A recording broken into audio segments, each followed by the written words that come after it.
नमस्कार बच्चों।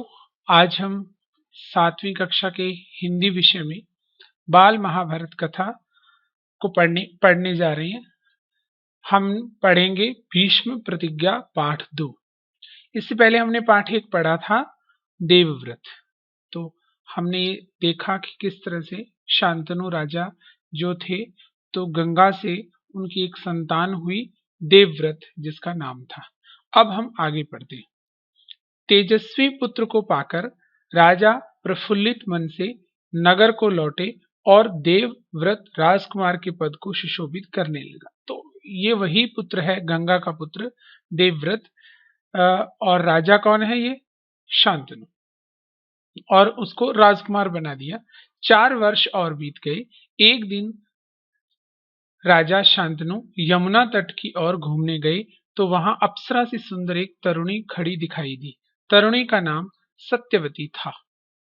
गंगा के वियोग के कारण राजा के मन में जो विराग छाया हुआ था वह इस तरुणी को देखते ही विलीन हो गया। उस सुंदरी को अपनी पत्नी बनाने की इच्छा उनके मन में बलवती हो उठी और उन्होंने सत्यवती को से प्रेम याचना की। सत्यवती बोली, मेरे पिता मल्लाहों के सरदार हैं, पहले उनकी अनुमति ले लीजिए, फिर मैं आपकी पत्नी बनने को तैयार हूं। तो इसमें जो मुश्किल शब्द आए उनका परिचय भी हम ले लेते हैं। तरुणी शब्द है जिसका अर्थ है युवती, और एक शब्द हो रहा था विलीन। विलीन का मतलब है गायब हो जाना। उसके आगे बढ़ते हैं। राजा शांतनु ने जब अपनी इच्छा उन पर प्रकट की तो केवटराज ने कहा, आपको मुझे एक वचन देना पड़ेगा। राजा ने कहा, जो मांगेंगे दूंगा, यदि वह मेरे लिए अनुचित न हो। केवटराज बोले, आपके बाद हस्तिनापुर के राज सिंहासन पर मेरी लड़की का पुत्र बैठेगा, इस बात का आप मुझे वचन दे सकते हैं?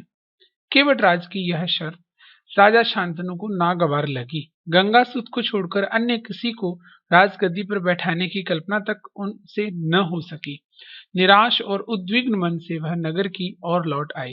किसी से कुछ कह भी न सके, पर चिंता उनके मन को कीड़े की तरह कुतर कुतर कर खाने लगी। तो अब देखते हैं, राजा शांतनु हैं तो वो सत्यवती से विवाह करना चाहते हैं, और सत्यवती ने जैसे कहा कि मैं मल्लाह के जो राजा हैं केवटराज उनकी बेटी हूं, आप मेरे पिता से पहले इसकी अनुमति ले लीजिए। तो पिता केवटराज के सामने जब जाकर के उन्होंने शांतनु ने अपनी बात कही कि मैं आपकी बेटी से शादी करना चाहता हूं, तो उन्होंने कहा कि मुझे एक वचन देना पड़ेगा। राजा ने कहा कि जो मांगोगे दूंगा, यदि वह मेरे लिए अनुचित न हो। अनुचित का मतलब है, यहाँ अनुचित शब्द अन और उचित दो इसमें जुड़े हुए, अन उपसर्ग है। अनुचित, अनुचित का विलोम शब्द होता है उचित। तो उचित का मतलब होता है ठीक, और अनुचित का मतलब जो ठीक गलत न हो, मेरे लिए सही न हो, ऐसा जो मेरे लिए अनुचित हो न हो, मैं आपकी बात मान लूंगा। आप जो वचन मांगेंगे मैं दे दूंगा, लेकिन वो मेरे लिए अनुचित नहीं होना चाहिए। तो केवटराज ने कहा कि हस्तिनापुर के राज सिंहासन पर आपके बाद मेरी लड़की का पुत्र बैठेगा, इस बात का आप मुझे वचन दे सकते हैं? यानी कि पुराने समय में राजाओं की परंपरा होती थी कि राजा का पुत्र ही राज सिंहासन पर बैठता था। राजा के बाद राजा का बड़ा बेटा है वो ही राजा बनता था। जैसे हमने रामायण में देखा, राजा दशरथ है वो अपने बड़े पुत्र राम का राज्याभिषेक करना चाहते थे, क्योंकि वो वही परंपरा थी। और यहाँ भी वो यही कह रहा है कि मेरी बेटी से जो बेटा होगा आपके, वही राजगद्दी पर बैठे, यह आप मुझे शर्त दे सकते हैं, इस बात की का वचन दे सकते हैं। ये शर्त थी उसकी। अब केवटराज कि यह शर्त राजा शांतनु को नागवार लगी। नागवार का मतलब है अप्रिय, अच्छा न लगना, क्योंकि उनका पहले एक बेटा कौन है? देवव्रत, है ना। और वो उसी, क्योंकि वो हर तरह से गुणवान है, उसके अंदर शक्तियां भी है, बुद्धिमान भी है, तो वो उसी को ही राजा बनाना चाहेंगे। तो इसलिए ये शर्त उनको नागवार लगी, उचित नहीं लगी, और उन्होंने फिर इस बात को वो ऐसे ही छोड़ के आ गए। और उन्होंने केवटराज को भी ये वचन नहीं दिया और वापस आ गए, किसी को कुछ नहीं कहा। लेकिन यह बात उनके मन को कीड़े की तरह कुतर कुतर कर खाने लगी, यानी कि उनको बहुत चिंता रहने लगी और वो किसी को बता भी नहीं रहे थे। उद्विग्न, उद्विग्न का मतलब है बेचैन। तो निराश और बेचैन होकर के वो घर आ गए, अपने राजमहल में आ गए, नगर में लौट आए, लेकिन उन्होंने किसी को कुछ नहीं कहा। देवव्रत ने देखा कि उसके पिता के मन में कोई न कोई व्यथा समाई हुई है। एक दिन उसने शांतनु से पूछा, पिताजी, संसार का कोई भी सुख ऐसा नहीं है जो आपको प्राप्त न हो, फिर भी इधर कुछ दिनों से आप दुखी दिखाई दे रहे हैं, आपको किस बात की चिंता है? यद्यपि शांतनु ने गोल मोल बातें बताई, फिर भी कुशाग्र बुद्धि देवव्रत को बात समझने में देर न लगी। उन्होंने राजा के सारथी से पूछताछ करके उस दिन केवटराज से यमुना जी के किनारे जो कुछ बात हुई थी उसका पता लगा लिया। पिताजी के मन की व्यथा जानकर देवव्रत सीधे केवटराज के पास गए और उनसे कहा कि वह अपनी पुत्री सत्यवती का विवाह महाराज शांतनु से कर दे। तो देवव्रत ने देखा कि उसके पिता हैं, उनके मन में कोई ना कोई व्यथा समाई हुई है। व्यथा मतलब दुख, तो दुखी रहते हैं उनके पिता। तो एक दिन उन्होंने अपने पिता से पूछा कि आपको सारे संसार का सुख प्राप्त है, ऐसा कुछ भी नहीं है, फिर भी आप क्यों दुखी हैं, इसका कारण बताइए। तो शांतनु ने गोलमोल बातें बताई, यानी कि शांतनु ने इधर उधर की बात कही, वो बात नहीं बता पाए। लेकिन कुशाग्र बुद्धि, कुशाग्र का मतलब है तेज दिमाग, कुशाग्र बुद्धि, तेज दिमाग जो शांतनु है, शांतनु का बेटा देवव्रत है, उसको समझने में देर नहीं लगी कि बात क्या है। और उन्होंने राजा के सारथी से पूछा, सारथी का मतलब रथ को चलाने वाला, उससे पूछा। और गंगा के यमुना के किनारे पर क्या बात हुई थी उस दिन, सारी उसको पता लग गई। और वो पिता के मन की व्यथा, दुख, जो कि ये सत्यवती से विवाह करना चाहते हैं लेकिन उनके कारण विवाह नहीं हो पा रहा, इसलिए वो सीधे केवटराज के पास गए और कहा कि आप अपनी बेटी सत्यवती का विवाह महाराज शांतनु से कर दें। आगे देखिए, केवटराज ने वही शर्त दोहराई जो उन्होंने शांतनु के सामने रखी थी। देवव्रत ने कहा, यदि तुम्हारी आपत्ति का कारण यही है तो मैं वचन देता हूं कि मैं राज्य का लोभ नहीं करूंगा। सत्यवती का पुत्र ही मेरे पिता के बाद राजा बनेगा। केवटराज इससे संतुष्ट न हुए, उन्होंने और दूर की सोची।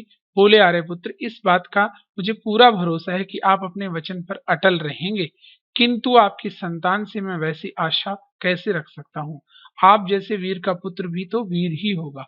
बहुत संभव है कि वह मेरे नाती से राज्य छीनने का प्रयत्न करे। इसके लिए आपके पास क्या उत्तर है? केवटराज के पास जब देवव्रत जाते हैं तो वही शर्त दोहराते हैं जो उन्होंने उनके पिता शांतनु के सामने दोहराई थी। तो देवव्रत ने कहा कि कोई बात नहीं है, मैं वचन दे रहा हूं, अगर तुम्हारी आपत्ति का यही कारण है, यानी कि आपत्ति, आपत्ति का अर्थ है ऐतराज, तो आपके ऐतराज का यही कारण है कि आप शादी इसलिए नहीं करना चाहते, तो मैं वचन देता हूं कि मैं लालच नहीं करूंगा राज्य का, मैं राजा नहीं बनूंगा और सत्यवती का पुत्र होगा वही मेरे पिता के बाद राजा बनेगा। अब केवट राजा वो इस बात से संतुष्ट नहीं हुए, उनको लगा कि ये तो बात पूरी तरह से वो खुश नहीं थे इस बात से, क्योंकि उन्होंने दूर की ओर सोची। उन्होंने कहा कि आप पर मुझे भरोसा है आर्यपुत्र। आर्यपुत्र सम्माननीय के अर्थ में कहा जाता है कि हे सम्माननीय, आपको मैं आपकी बात से समर्थन करता हूँ, भरोसा करता हूँ, लेकिन आप अपने वचन पर अटल रहेंगे ये भी मुझे पता है, लेकिन आपकी संतान से मैं वैसी आशा नहीं कर सकता। और आपके पुत्र होंगे वो आपके जैसे बहादुर होंगे और वह मेरे नाती से, नाती का मतलब है बेटी की संतान, यानी कि सत्यवती के पुत्र होंगे, उनसे वो राज्य छीनने का प्रयत्न करेगा। इसलिए इस बात का कोई जवाब है आपके पास? अब देखिए, केवटराज का यह प्रश्न अप्रत्याशित था। उसे संतुष्ट करने का यही अर्थ हो सकता था कि देवव्रत अपने भविष्य का भी बलिदान कर दे, किंतु पितृभक्त देवव्रत इससे जरा भी विचलित नहीं हुए। गंभीर स्वर में उन्होंने कहा, मैं जीवन भर विवाह नहीं करूंगा, आज जन्म ब्रह्मचारी रहूंगा, मेरे संतान ही न होगी। अब तो तुम संतुष्ट हो? किसी को यह आशा न थी कि तरुण कुमार ऐसी कठोर प्रतिज्ञा करेंगे। देवव्रत ने भयंकर प्रतिज्ञा की थी, इसलिए उस दिन से उनका नाम ही भीष्म पड़ गया। केवटराज ने सानंद अपनी पुत्री को देवव्रत के साथ विदा किया। तो यह जो केवट राज का प्रश्न था कि मेरे नाती से राज्य छीनने का प्रयास करेंगे आपके जो पुत्र होंगे वो, यह प्रश्न अप्रत्याशित था। अप्रत्याशित का मतलब है जिसकी आशा न हो। यह आशा किसी को भी नहीं थी, न देवव्रत को थी कि इस तरह का भी प्रश्न हो सकता है क्या। तो अब इसका क्या उपाय हो सकता है? इसका उपाय यही है कि देवव्रत की कोई संतान ना हो, है ना। तो इसलिए देवव्रत ने क्या किया, पितृभक्त देवव्रत, पितृभक्त का मतलब पिता का जो आज्ञाकारी है, उसने, ऐसे देवव्रत ने जरा भी विचलित नहीं हुए, जरा भी वो घबराए नहीं इस बात से, और तुरंत उन्होंने प्रतिज्ञा कर ली क्या, कि मैं जीवन भर विवाह नहीं करूंगा, आजन्म ब्रह्मचारी रहूंगा। आजन्म का मतलब है जीवन भर ब्रह्मचारी रहूंगा, मेरे संतान ही ना होगी, अब तो तुम संतुष्ट हो कि यानी कि मेरा तो कोई बेटा भी नहीं होगा, तो आपके नाती को कोई खतरा भी नहीं होगा, अब तो खुश हो। इस किसी को यह आशा नहीं थी कि तरुण कुमार, यह युवक है वो, यानी कि इतनी छोटी उम्र में भी ऐसी कठोर प्रतिज्ञा कर लेंगे। ऐसी भयंकर प्रतिज्ञा के कारण, भयंकर का मतलब है भीष्म, भीष्म प्रतिज्ञा के कारण ही उनका नाम भीष्म पड़ गया, है ना। और केवट राज ने सानंद, आनंद के साथ, स आनंद अपनी पुत्री को देवव्रत के साथ विदा कर दिया, यानी कि उसका विवाह शांतनु के साथ हो गया। सत्यवती से शांतनु के दो पुत्र हुए, चित्रांगद और विचित्रवीर्य। शांतनु के देहावसान पर चित्रांगद हस्तिनापुर के सिंहासन पर बैठे और उनके युद्ध में मारे जाने पर विचित्रवीर्य, विचित्रवीर्य की दो रानियां हुई, अंबिका और अंबालिका। अंबिका के पुत्र थे धृतराष्ट्र और अंबालिका के पुत्र पांडु। धृतराष्ट्र के पुत्र कौरव कहलाए और पांडु के पांडव। महात्मा भीष्म शांतनु के बाद से कुरुक्षेत्र युद्ध का अंत होने तक उस विशाल राजवंश के सामान्य कुल नायक और पूज्य बने रहे। शांतनु के बाद कुरु वंश का क्रम यह रहा। तो सत्यवती का विवाह हो गया शांतनु के साथ और उनसे दो पुत्र हुए, एक चित्रांगद और एक विचित्रवीर्य। शांतनु के विवाह, शांतनु का देहावसान जब हुआ, देहावसान का मतलब है मृत्यु, तो जब मृत्यु हुई तो चित्रांगद बड़े बेटे थे, वो राजगद्दी पर बैठे, और वो जब युद्ध में मारे गए तो उनके छोटे बेटे हैं विचित्रवीर्य, वो राजगद्दी पर बैठे। और विचित्रवीर्य की दो रानियां थी, अंबिका और अंबालिका। तो अंबिका के पुत्र धृतराष्ट्र थे और अंबालिका के पुत्र थे पांडु।